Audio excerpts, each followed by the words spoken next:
Welcome to the tutorial on writing effective thesis statements. The first question we're going to consider is, what is a thesis statement? It's a sentence or two that accurately captures the essence of the text at hand. It shouldn't contain or attempt to contain your whole argument, but someone should be able to read your thesis and have a good sense of what is to come in the rest of the text. Think of your thesis as a promise you're making to your reader about what you're up to. That's why it's so important that your thesis be accurate and straightforward, especially in academic writing. A vague or inexact thesis can be very damaging to your credibility as a writer. Most good academic thesis statements contain two essential parts. First is the claim, and second is the support for the claim, which I like to call the because clause, even though it doesn't necessarily have to contain the word because. The claim is where you take a stand and state your main point as succinctly and powerfully as possible. So if you're writing an essay explaining why you think The Empire Strikes Back is the best science fiction movie of the 20th century, your claim can be, and probably should be, as simple as The Empire Strikes Back is the best science fiction movie of the 20th century. One of the biggest mistakes that inexperienced writers often make with their thesis statements is hedging too much. That is, they don't just come out and state their position, either because they're afraid of seeming too bold, or they're afraid of not sounding academic enough. So they throw in a lot of unnecessary language that usually just ends up getting in the way of their actual argument, something like this. In the space travel-based science fiction genre, The Empire Strikes Back may possibly be one of the best movies to be made in the 20th century. As you can see, the phrase may possibly be one of replaces the word is from our first version and turns a very strong claim into hardly even a claim at all. Words like these, may, possibly, one of, are called conditionals, and they are often used to set the frame of a claim and in cases like this one to weaken its effect. In many instances, as we'll see shortly, conditionals are necessary, but too many of them can reduce an argument down to the point that it's not really saying anything significant at all. An even more prevalent persona amongst beginning writers, however, is the swashbuckling thesis writer. This is essentially the opposite of the hedging writer.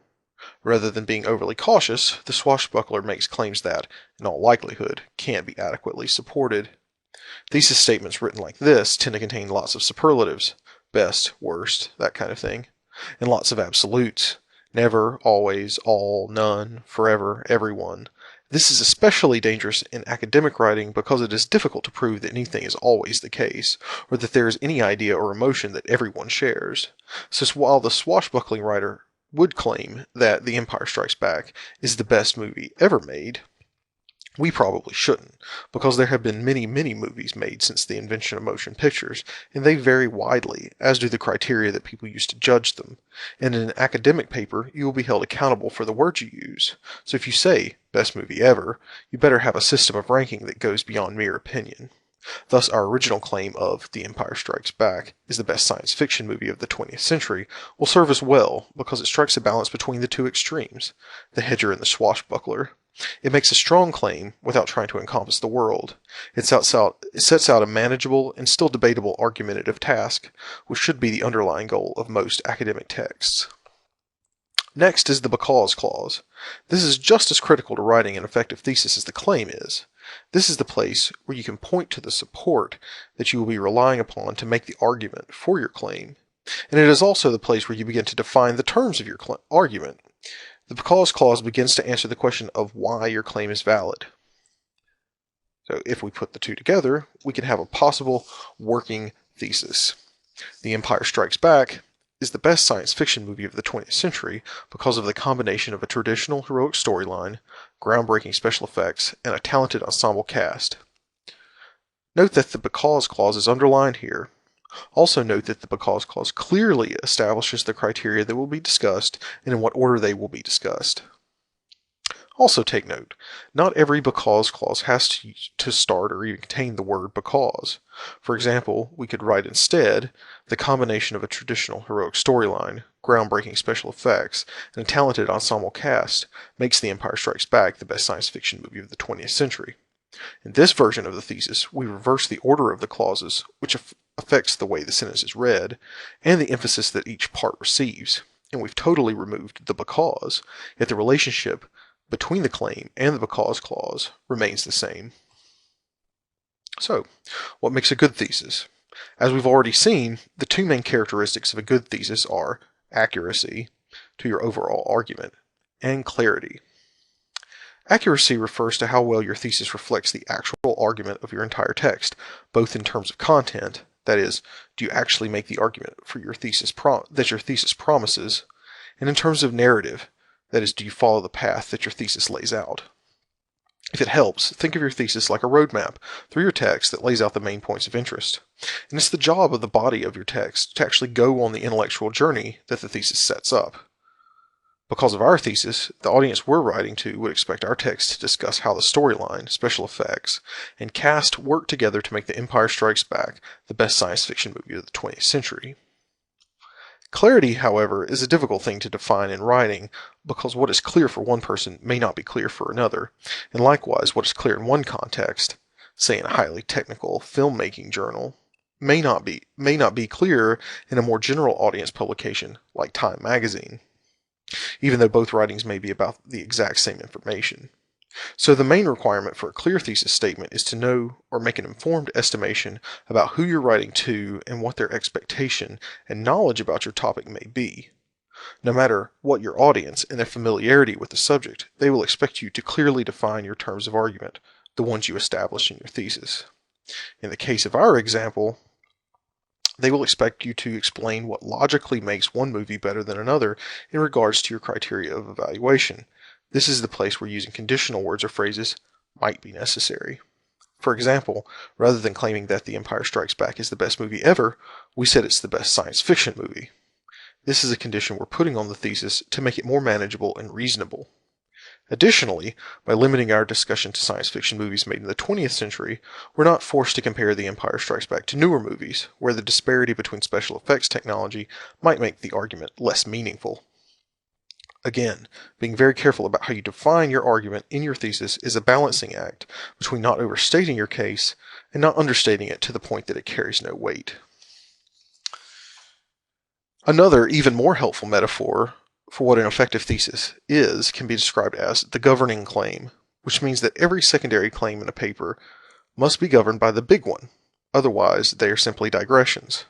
That is, each particular topic of discussion needs to be tied directly into the persuasive goal in your thesis.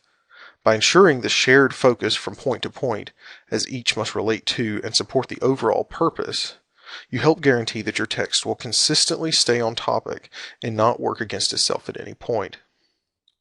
So, imagine that your essay is the United States, conceived of as a singular entity, indivisible and unified, which from one perspective it certainly is. However, we know that the United States is divided into subsets, the individual states, which are like the paragraphs that come together to form the totality of your essay. Taken even further, we know that each state is divided into counties, towns, and eventually individual people, as your essay could be divided further into sentences, phrases, and individual words. So what holds all these parts together and ensures that they work toward meaning rather than chaos? For the United States, it is the Constitution, and the Constitution of your essay is your thesis. It is the governing claim that dictates what is included and what is excluded in all those smaller units. So to continue with the metaphor, a state can have a law that the federal government doesn't have. All states do. Similarly, you can have sentences, paragraphs, and ideas that aren't explicitly mentioned in your thesis. However, no state can have a law that works against or contradicts federal law, because the Constitution overrules any individual state's laws, exactly as your thesis must overrule any aspect of your essay that doesn't work in accordance with it. So, as you can see here, while we might find it interesting in the abstract to compare space combat special effects from various science fiction movies, we would only want to do so in our essay if that comparison contributed in some way to our stated thesis. In other words, can we fit and use this particular discussion to support the more general goal of the essay? If we found instead that such a discussion ended up largely being tangential and unrelated to our main argument, we would have to discard it, just as states are sometimes forced to do away with laws that are determined to stand in opposition to the federal law. But don't be too inflexible. If most of your ideas and paragraphs seems to be at odds with your thesis, perhaps it's time to amend your thesis to better reflect the rest of your essay, instead of vice versa. However you get there, the key is that your finished project reflects a harmony between your thesis and the body of your text. So now you may be thinking, how do I go about writing an effective thesis? In questions of writing, the point of putting ideas into actual use is always where the rubber meets the road. This is made particularly more complicated because no two people share exactly the same writing styles, processes, or techniques. That is, what works for one person may only throw up roadblocks for the next. And figuring out what works best for you as a writer typically just takes practice and a willingness to try different things. This sometimes means you might have to start over.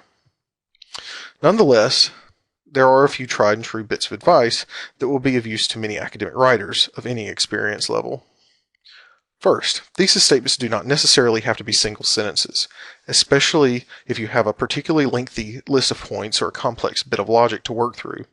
It is usually better to break these kinds of things down into more manageable units of thought and writing than it is to go through a feat of linguistic gymnastics to make something work grammatically.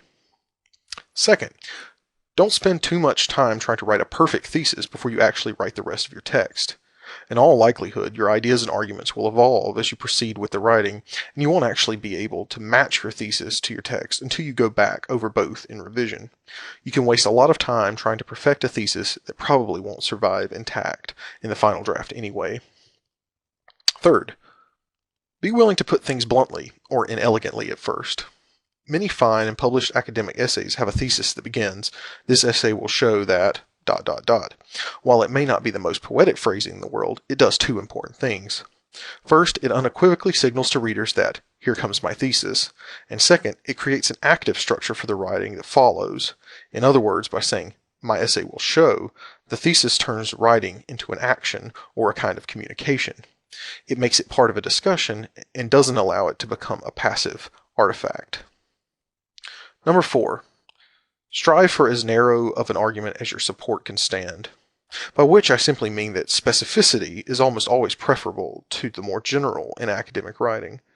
This means that you should strive to use specific, exact examples and details whenever possible, which will allow you to be more specific and straightforward in your thesis. Also, if you're struggling to speak in anything more than generalities and blanket statements in your thesis, you might need to reevaluate your topic altogether. Often, an overgeneralized or superficial thesis is an indication that you don't really have anything significant to add to a topic, or that your topic is too broad to start with. And number 5, rely on your research and/or examples of similar texts. Look at how other writers, who are already engaged in the conversation you're attempting to enter, write their own thesis statements. Are they very formal or not so much? Where do they put their thesis? Don't be afraid to adopt techniques that other successful academic writers employ, because they probably borrowed them from someone else anyway. Thank you for watching this tutorial, and good luck writing your next thesis statement.